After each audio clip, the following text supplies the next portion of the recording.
4 គូទៀតហើយមកជួបជាមួយខ្ញុំនៅរាត្រីនេះបងប្អូនបាទយប់នេះការប្រកួត English Premier League សប្តាហ៍ទី32ចូល33ឯងបងប្អូនក្នុងការប្រកួតនៅរាត្រីនេះបាទតម្រុយគូបាល់4គូមកចែកជូនបងប្អូនលេងកម្សាន្តទាំងគ្នានៅក្នុងក្រុមបងបាទឬក៏ Channel TikTok របស់ Admin ឬក៏ Facebook Page បាទយប់នេះសបងប្អូនបាទសិតតែចំនួនគូបាល់ល្អៗមកចែកជូនបងប្អូនលេងកម្សាន្តទាំងគ្នាដូចជាបាទ Crystal Palace ត្រូវប៉ះគ្នាជាមួយនឹង Newcastle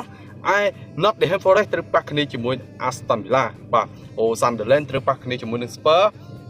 គូទី4គូបើគេគឺតោខៀវ Chelsea ត្រូវប៉ះគ្នាជាមួយនឹង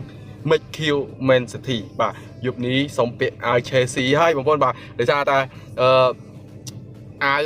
Admin ដូរអត់តាមបានយកមកទេមិនតែមកពាក់អាវជំនួសនៅតោខៀវ Chelsea វិញម្ដងបងប្អូនបាទយប់នេះនៅតែគ្រប់ត្រូលយ៉ាងខ្លាំងចំពោះក្រុមទាំងពីរផងដែរបងប្អូនបាទតោះចូលទៅ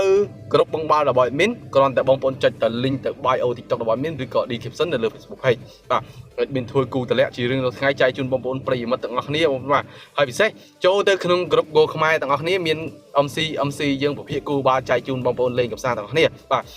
យប់នេះគូទី1ឲ្យលេងទៅខាងយូកសាល់ហើយបងប្អូនបាទដឹងតែមានភាគរយហើយយប់នេះបាទស៊ីសាច់ហត់ឈាមគ្នាឲ្យគូទាំងពីរនេះបងប្អូនបាទបើនិយាយពីប្រៀបធៀបនៃគូទាំងពីរវិញបាទ Crystal Palace រៀងបាទផាក់ផាយជាមួយនឹងយូកសាល់ទេមិនដែល Admin ឲ្យបងប្អូនលេងទៅខាងយូកសាល់ដឹងតែមានហើយបាទហើយគូទី2 Nottingham Forest ប៉ះជាមួយនឹង Aston Villa ប្រហាក់ប្រហែលគ្នាដែរបងប្អូនបាទគូនេះអាច Admin ឲ្យលេង under ក៏បានដែរបាទដូចជាមិនសូវមានក្របបាល់ទេប៉ះក្រុមទាំងពីរនេះបាទហើយគូទី3បាទគូទី3 Sunderland ប៉ះជាមួយនឹងបាទ Spurs គូនេះឲ្យលេង over បាទគូទី2គូទី3គូទី4គូចាំឲ្យបងប្អូនបាទចាំមើលតើ Chelsea ឬក៏បាទ Midfield Man City ឈ្នះក្នុងការប្រកួតនេះនៅរាត្រីនេះបាទកុំភ្លេច comment នៅខាងក្រោមទាំងគ្នាចូលទៅលេង over ក៏បានវាយទៅខាងតោខៀវក៏បានដែរបាទស្រឡាញ់តោខៀវវាយតោខៀវស្រឡាញ់Midfield Man City